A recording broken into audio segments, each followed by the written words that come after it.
ठिकाणी झालं असं मी सर्वांच्या वतीने जाहीर करते. धन्यवाद. कार्यक्रमाच्या निमित्तानं आमच्यासारख्या एका सामान्य कुटुंबातून शेतकरी वर्गातून अर्जुनरावजी जाधव यांनी आमंत्रित केलं आणि हा कार्यक्रम प्रयत्न करतो.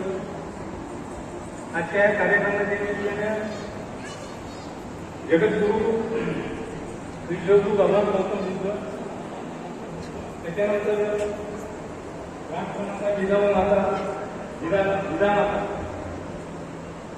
अमृत महोत्सव कुणी स्वतःचे करतो, कुणी आपल्या आईवडिलांचे करतो, परंतु यांनी हा जो एक नवीन पायंडा काढला आहे